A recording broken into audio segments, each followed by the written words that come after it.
Bring clarity in your life. दोस्तों, मैंने बहुत से लोगों को देखा है कि पहले बीटेक कर लेंगे, फिर याद आता है मुझे तो पुलिस ऑफिसर बनना था, तो ऐसे सारा समय बर्बाद हो गया। लेकिन अगर हमें पता होगा कि हमें क्या करना है, तो दूसरों को उस लक्ष्य तक जाने में जितना समय लगा, आप उससे भी कम समय में पहुंच जाएंगे। Learn to accept rejections. दोस्तों, मिलेगी जितनी आपको रिजेक्शंस मिलेगी, जिंदगी में आपको रिजेक्शंस मिलेंगे, वो पार्ट ऑफ लाइफ है। इसे आपको एक्सेप्ट करना होगा और आगे बढ़ना होगा, क्योंकि ये चीज आपको आगे बढ़ने में मदद करेगी। Learn to save money. दोस्तों, ये एक ऐसी आदत है जो आपको बहुत जल्दी शुरू करनी होगी। ऐसा नहीं है कि जब आप लाखों कमाओ तभी आप सेविंग करना शुरू करोगे। ये एक आदत होती है जो आप किसी भी अमाउंट से शुरू कर सकते हैं। आपको एक प्लान बनाना होगा कि आप जितना, ऐसा नहीं है कि जब आप लाखा कमाओ तब आप सेविंग करना शुरू करोगे। ये एक आदत होती है जो आप किसी भी अमाउंट से शुरू कर सकते हैं। आपको एक प्लान बनाना होगा कि आप जितना कमाते हैं उसका कितना परसेंट आपको सेव करना है। दोस्तों, आज नहीं तो कल ये पैसा आपकी मदद जरूर करेगा। Be honest to yourself. एफआर करप्ट इंसान भी अपने लिए किसी का चुनाव करता है, तो वो ऑनेस्ट इंसान को अपने लिए रखेगा। इसका मतलब ऑनेस्टी सबसे बड़ी चीज है। अगर आप खुद के लिए ही ऑनेस्ट नहीं हो सकते, तो आपको कामयाब कोई भी नहीं कर सकता। खुद को ऑनेस्ट बनाते जाना और आगे बढ़ते जाना है। ऐसा नहीं है कि जब आप लाखा कमाओ तब आप सेविंग करना शुरू करोगे। ये एक आदत होती है जो आप किसी भी अमाउंट से शुरू कर सकते हैं। आपको एक प्लान बनाना होगा कि आप जितना कमाते हैं उसका कितना परसेंट आपको सेव करना है। दोस्तों, आज नहीं तो कल ये पैसा आपकी मदद जरूर करेगा। Be honest to yourself. एफआर करप्ट इंसान भी अपने लिए किसी का चुनाव करता है, तो वो ऑनेस्ट इंसान को अपने लिए रखेगा। इसका मतलब ऑनेस्टी सबसे बड़ी चीज है। अगर आप खुद के लिए ही ऑनेस्ट नहीं हो सकते, तो आपको कामयाब कोई भी नहीं कर सकता। खुद को ऑनेस्ट बनाते जाना और आगे बढ़ते जाना है। किसी का ब्रेकअप हो जाता है, या कोई आपको रिजेक्ट कर देता है, या आपकी कद्र करना बंद कर देता है, आपको वैल्यू देना बंद कर देता है, तो कई लोग डिप्रेशन में चले जाते हैं या अपनी जिंदगी बर्बाद समझने लगते हैं। कई लोग खुद को जिम्मेदार मानते हैं कि मेरी वजह से ये सब हुआ है। कई लोग सामने वाले को जिम्मेदार मानते हैं कि सारी की सारी गलती उसकी थी। कई लोग दिमाग लगाते रह जाते हैं, काश मैं ऐसा कर लेती तो वो पर्सन मुझे छोड़कर नहीं जाता। लेकिन असल कारण इन सब बातों से कहीं दूर है।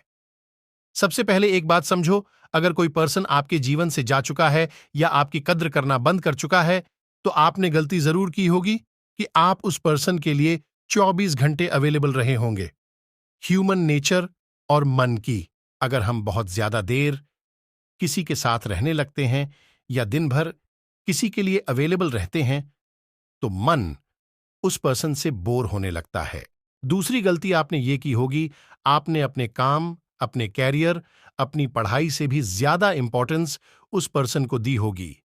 और आज की दुनिया कुछ ऐसी है कि अगर आप किसी को लाइफ में सबसे ज्यादा इंपॉर्टेंस दोगे, तो वो समझ जाता है इसकी लाइफ में मेरे अलावा कोई खास चीज है ही नहीं। और ये जानने के बाद वो व्यक्ति धीरे धीरे आपकी कद्र करना बंद कर देता है। आप दूसरी गलती आपने ये की होगी, आपने अपने काम, अपने कैरियर, अपनी पढ़ाई से भी ज्यादा इंपॉर्टेंस उस पर्सन को दी होगी।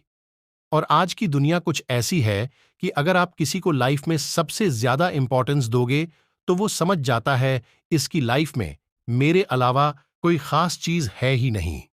और ये जानने के बाद वो व्यक्ति धीरे धीरे आपकी कद्र करना बंद कर देता है। आपका ब्रेकअप किसी भी वजह से हुआ हो, एक बात समझ लो, एल जो निभाने वाले होते हैं ना, वो किसी चीज की परवाह नहीं करते। वो हर हाल में निभाते हैं, और जिसे जाना होता है वो 1000 बहाने आपको बता देगा। आपको किसी भी सिचुएशन के लिए खुद को गलत समझने की कोई जरूरत नहीं है।